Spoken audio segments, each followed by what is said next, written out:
Sleepwalking to the grave. They say you never really know what you do in your sleep, but I always thought I was safe. Just a harmless sleepwalker, right?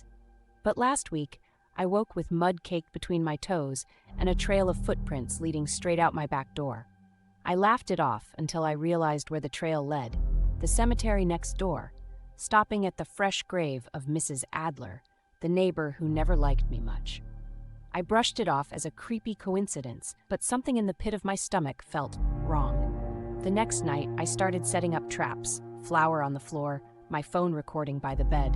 I begged my brain to stay still, but the morning brought more mud, and this time a scrap of paper tucked under my pillow. On it, scrawled in my own handwriting, were words that chilled me. "Thank you for visiting. Come again tonight." I replayed the footage, but it only showed me sleeping soundly, unmoving, as if the mud and the note had appeared from thin air. I tried locking every door and window, double-checking before bed, but the sleepwalking continued, somehow bypassing every barrier. Each morning, a new note greeted me, the messages growing more personal, more desperate. "You promised to stay. Why did you leave me here?" My own handwriting, unmistakable.